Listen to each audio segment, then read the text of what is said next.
देहरादून में विधानसभा के विशेष सत्र से पहले ही सियासी पारा चरम पर पहुंच गया है। सत्ता और विपक्ष के बीच टकराव खुलकर सामने आ गया है। विपक्ष ने सरकार के खिलाफ सीधा मोर्चा खोलते हुए विधानसभा परिसर को ही विरोध का मंच बना दिया।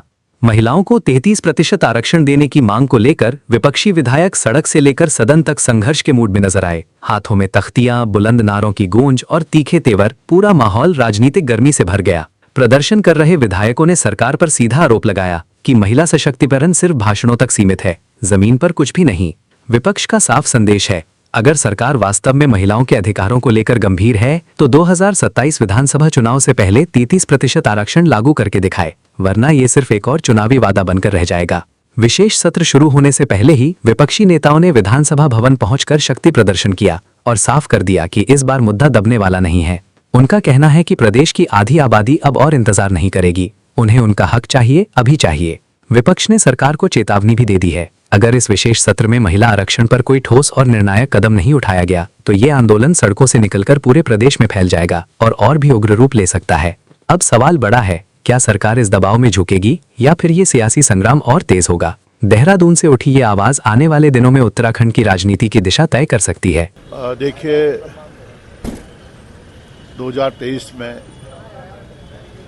महिला आरक्षण विधेयक कानून का रूप ले चुका है और निश्चित रूप से हमारी मांग रही है, कांग्रेस की मांग रही है कि 2023 में जो कानून बना है उसके आधार पर महिलाओं को संसद में भी और देश के विभिन्न राज्यों में भी 33% आरक्षण दिया जाए।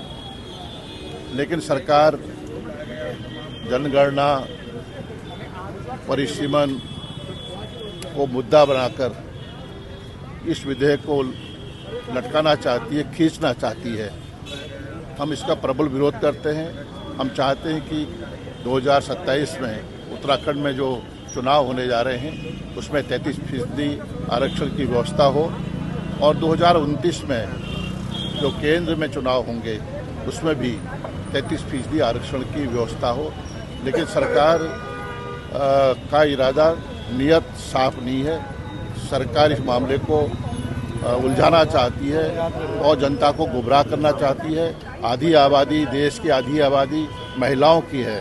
हमने हमेशा महिला अधिकारों के लिए कानून बनाए हैं।